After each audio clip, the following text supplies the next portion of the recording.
organization representing the diverse interests of Western Colorado. He's also served as the executive director of the Colorado Cattlemen's Association and overseeing the creation of Colorado Cattlemen's Agricultural Land Trust.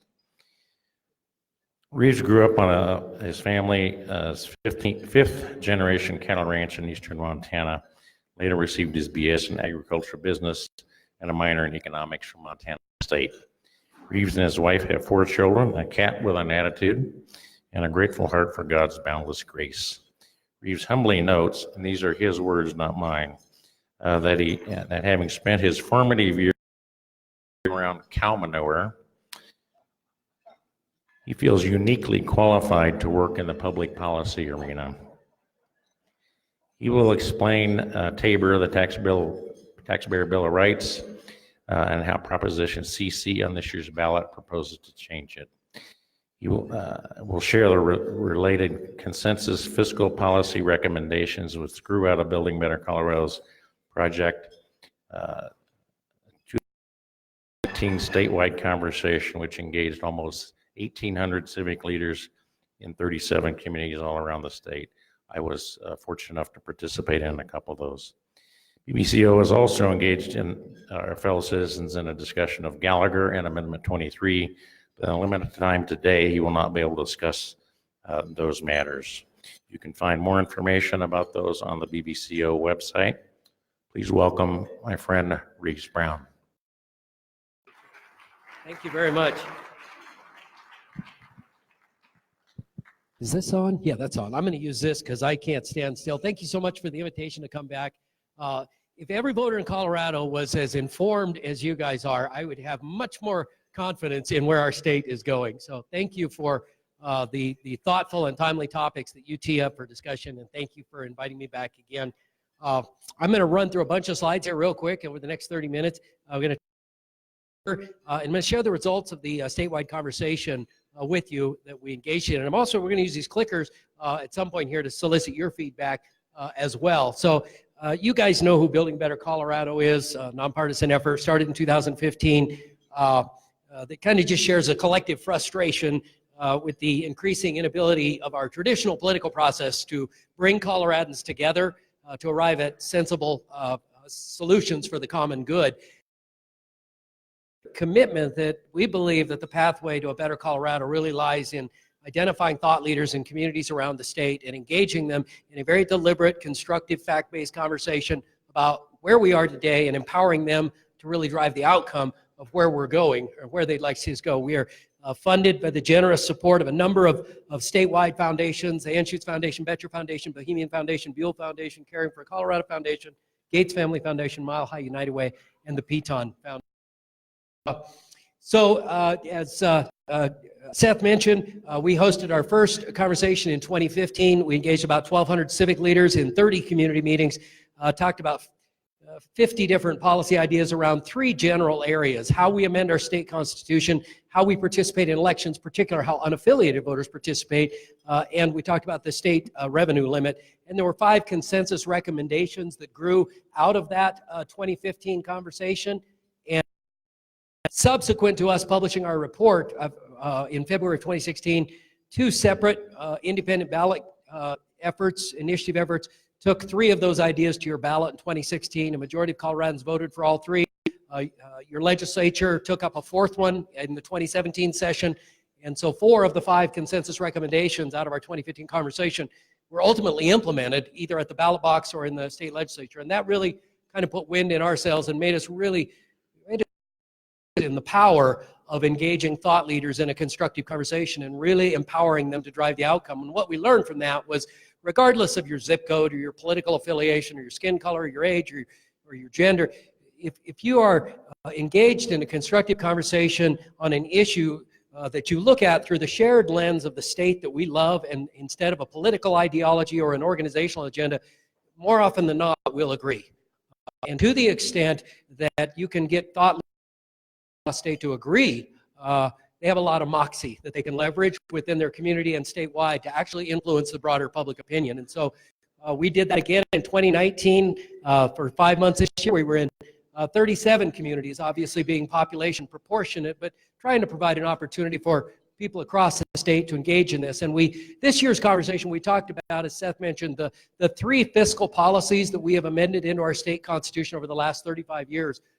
First one being Gallagher, which we adopted in 1982, which froze the ratio of the total value of residential property in the state to the total value of non-residential property, and that affects the property tax base that funds all local services. 10 years after that, we adopted the TABOR Amendment, which limits the amount of revenue the state and local government can collect and invest in service and infrastructure, and it requires a vote of the people to raise taxes. And then 8 years after that, we adopted Amendment 23, which is a minimum funding mandate for K through 12.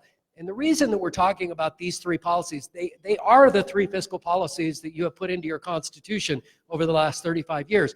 And they affect your quality of life, however you define your quality of life, whether it's the amount of time you spend with your family versus commuting to work, or the quality of your kid's K through 12 education, or the ability of your kid to go to college, or the quality of your next doctor, or how much money you have in your pocket after taxes. However you define your quality of life, these 3 fiscal formulas that you've put in your Constitution affect that quality of life.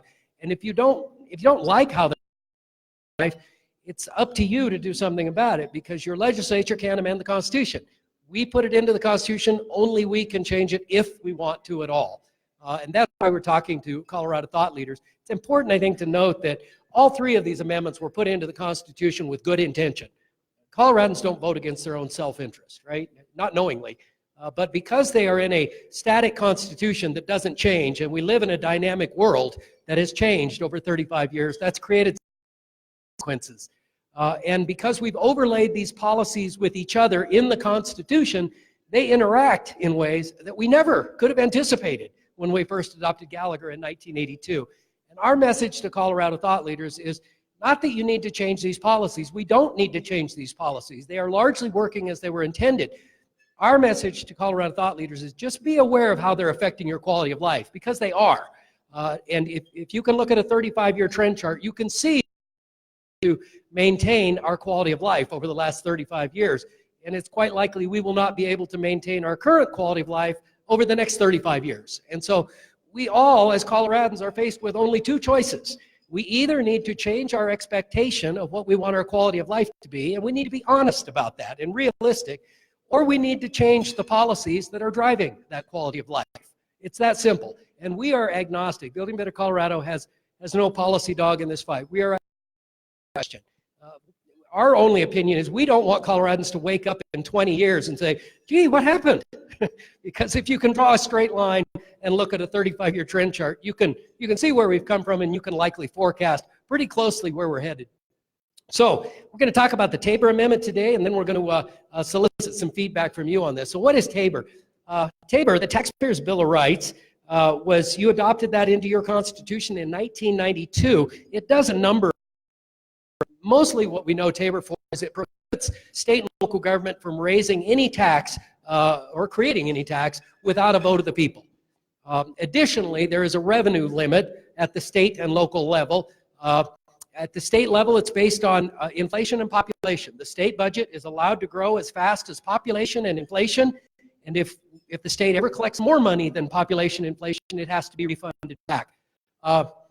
We're only talking about state policy, but it's worth noting that voters across the state have removed that revenue limit for most cities and counties. So that revenue limit doesn't apply for most cities and counties.